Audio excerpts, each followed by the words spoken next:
All right, so I'm going to give you the three most likely Cowboys coaching candidates and why that list, for me at least, does not include the likes of Deion Sanders and Ben Johnson. And then, of course, I'll explain my criteria as for what leads me to draw that conclusion. All right, first things first, let's all make sure that we understand Jerry Jones' specific set of criteria. Okay, there's two different categories when hiring a head coach. Historically speaking, this is his process. Okay, he's either selecting somebody that is already within the organization or somebody that is an in-house guy that's like a family friend or a pre-established relationship with. All right, that's one set. And the second set of candidates comes from the coaches who check the criteria box of veteran NFL head coach with a history of success. Got a couple Super Bowl rings, one or two or whatever.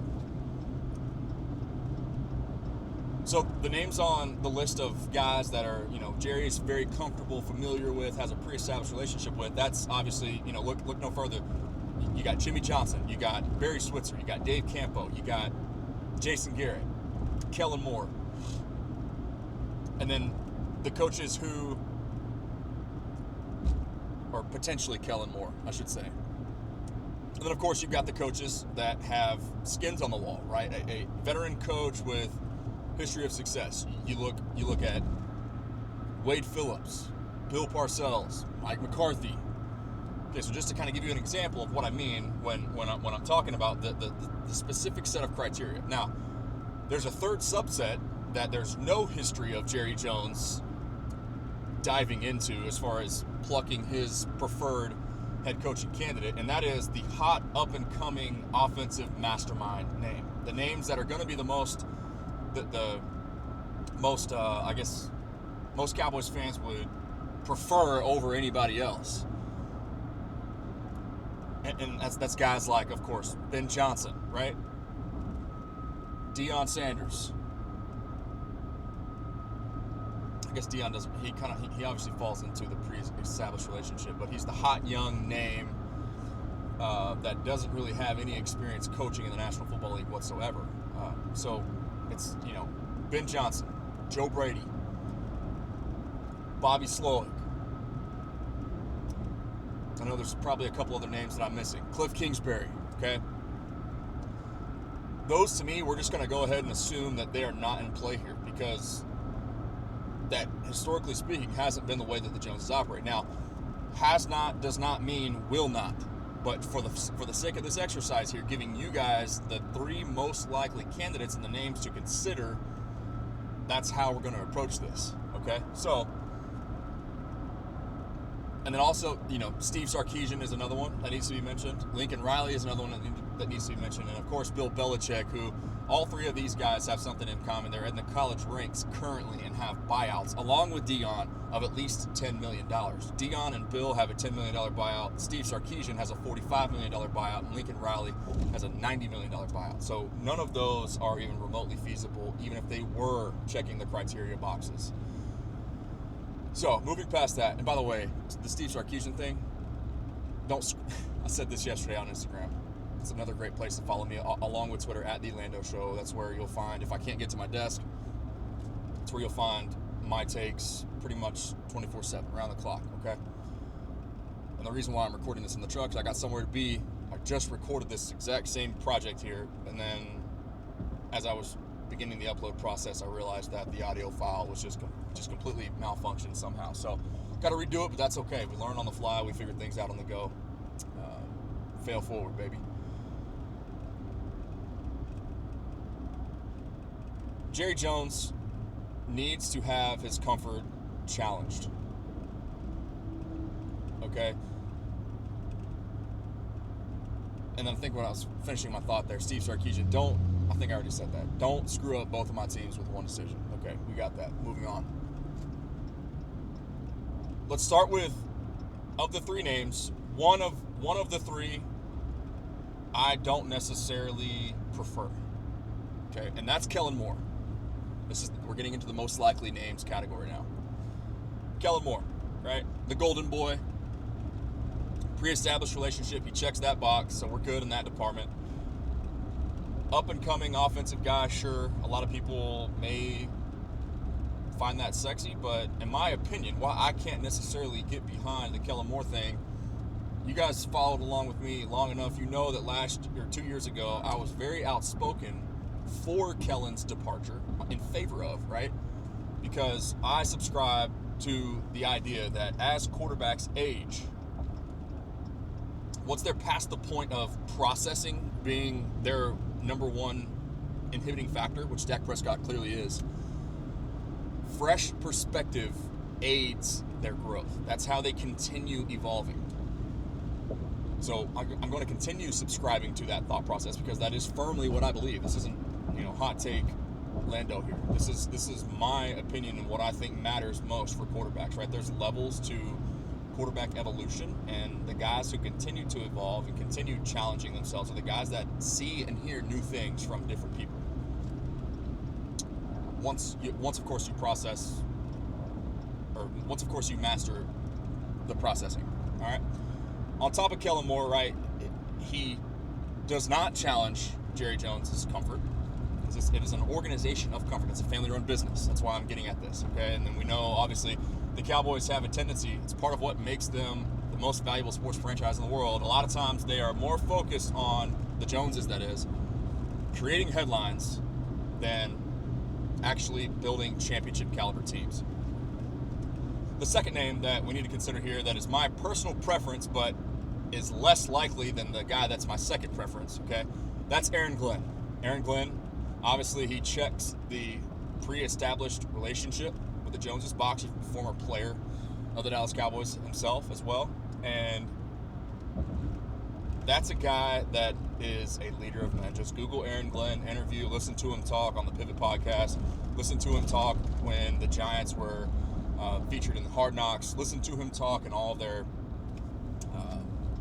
their relevant coordinators speak interviews, right? Whenever the coordinators are at the podium, immediately post and prior to their specific matchup that's relevant at that time. Just a guy that gets it, man. A dude that you can tell brings that level of toughness, will command your attention, will challenge your comfort, and will change your culture, at least within the locker room. Okay, a guy that the guys can also relate to and get behind. That matters. Now, on top of that, Aaron Glenn, here's what's also important here. Outside of the two sets of criteria is satisfying the Rooney Rule. If you're not familiar with the Rooney Rule, essentially it is the league's mandate as a result of the late Steelers owner, Mr. Rooney. Still a family operation there, but you get the point. Back in 2003, it was a rule that was adopted, essentially suggesting, and it's been modified over time. Now, let's just skip to the now. Okay, in 2022, they added in that women could also satisfy that rule, and specifically expanded that towards the quarterback to also include the quarterback coach position. Okay, so long story short, the Rooney Rule. If you are hiring a new general manager, head coach, coordinator, or quarterback coach, you must interview at least 2 qualifying Rooney Rule candidates. The men and women who qualify under that Rooney Rule are any man or woman of minority. So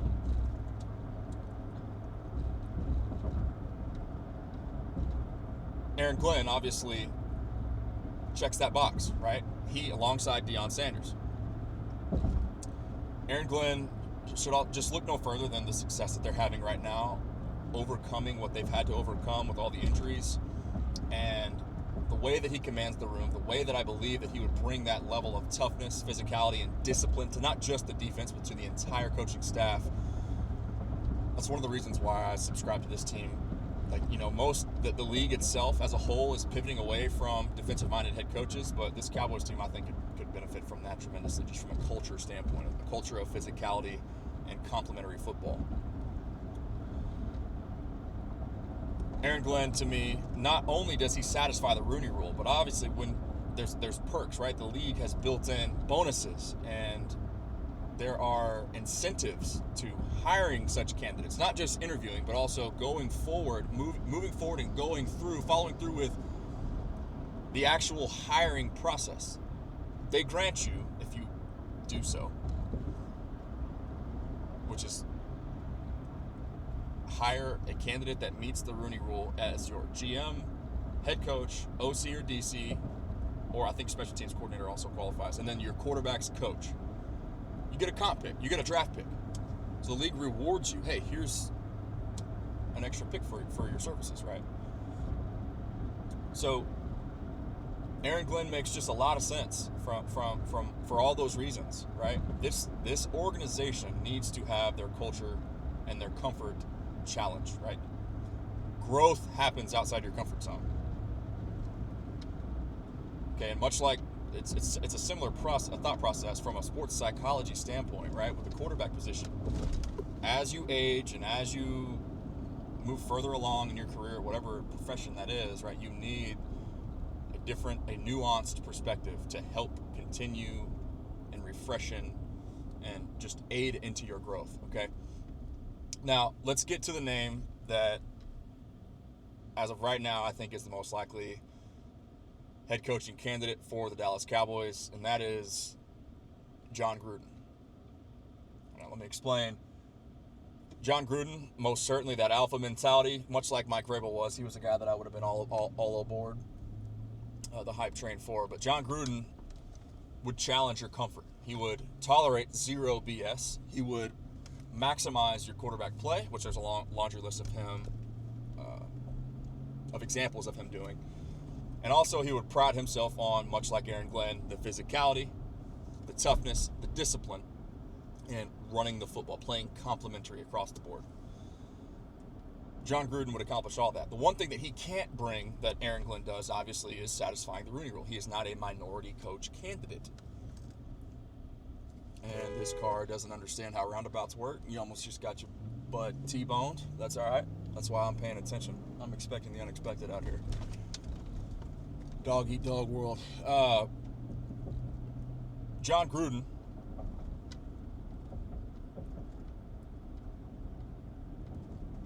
does not bring the Rooney Rule with him.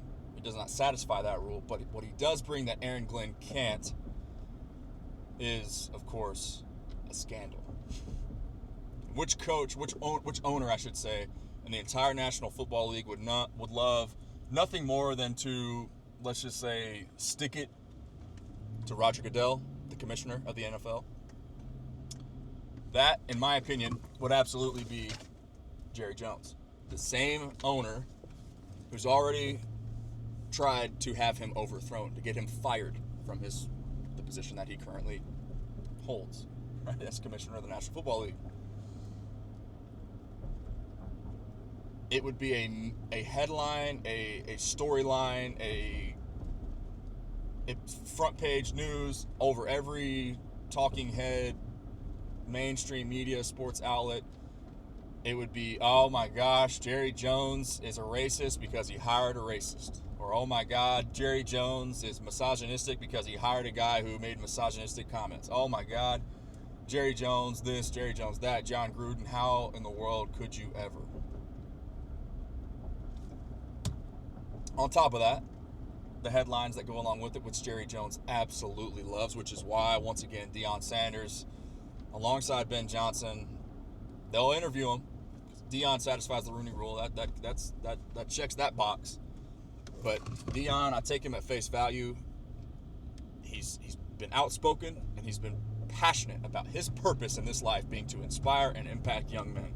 I think Deion is using the Cowboys as leverage to negotiate a little bit more money from Colorado. I can't obviously say that with 100% certainty, but that's just to me what it feels like. I don't ever see Deion Sanders coaching in the National Football League. I just take what he says at face value, and I'll trust his word. Now, Ben Johnson, on the other hand, that's a guy that's going to command tons of interest, tons of attention from teams. He'll probably be the hottest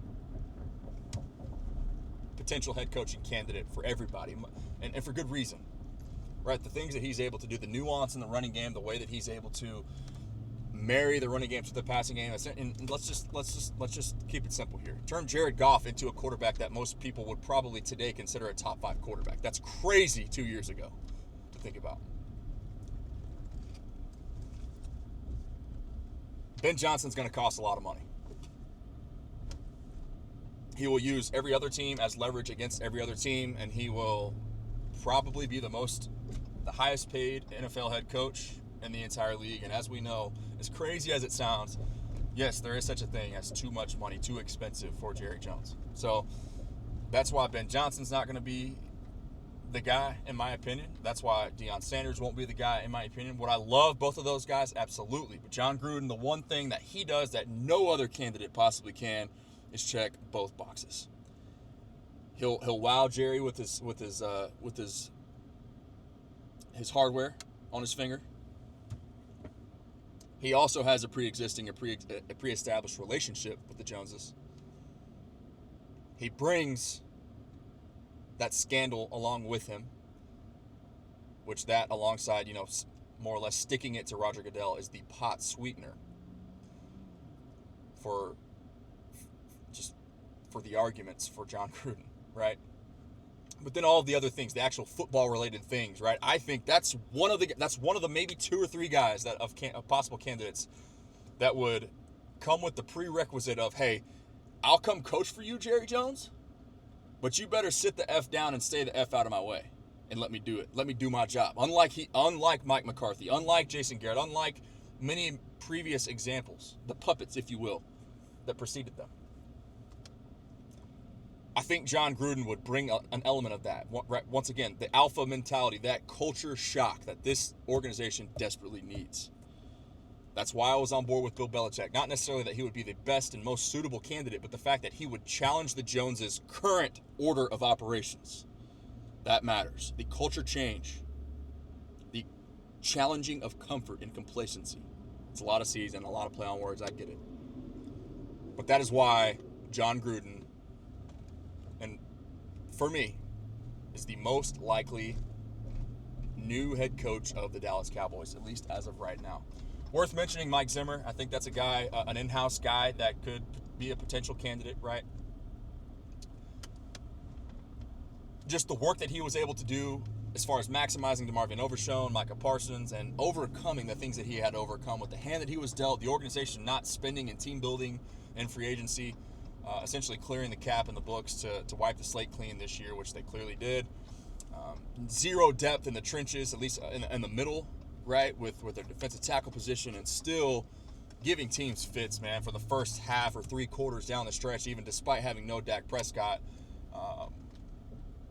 Keeping the Cowboys in the game when they really couldn't run the football. They obviously couldn't throw it with Cooper Rush and company. Got a banged up CeeDee Lamb, but they were in games until complementary football ultimately plagued them. A lack of complementary, that is. So worth mentioning Mike Zimmer, and then of course let's just close it out with Mike McCarthy, the reason for the season, if you will.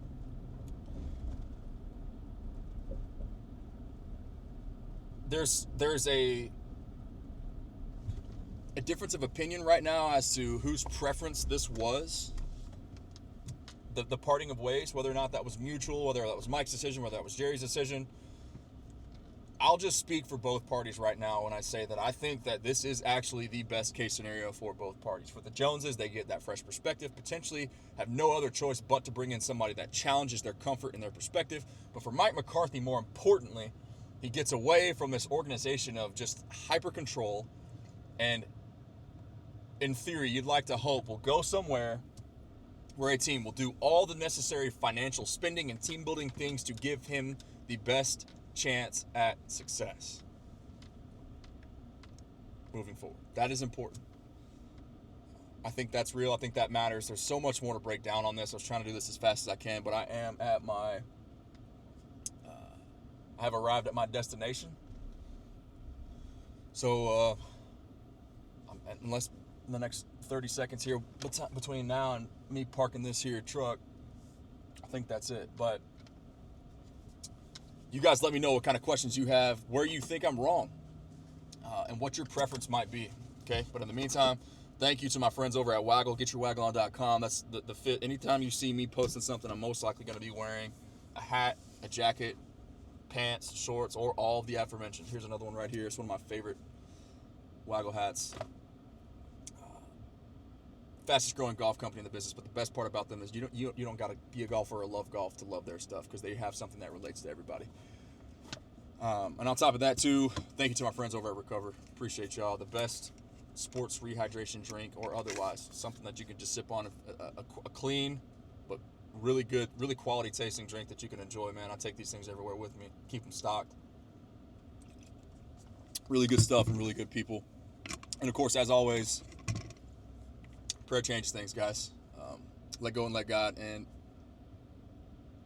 I will talk to you soon. Don't forget to hit that subscribe button, like this video, and if that's just too much, right, it's free to subscribe, it's free to like, costs you nothing, but if nothing else, the best way to help me out is to share this with one friend, because chances are, if you like this video, if you enjoyed your time, if you learned something, if you just appreciate my perspective, you know at least one other person that will do the exact same. Thank you. Love you. Talk to you soon.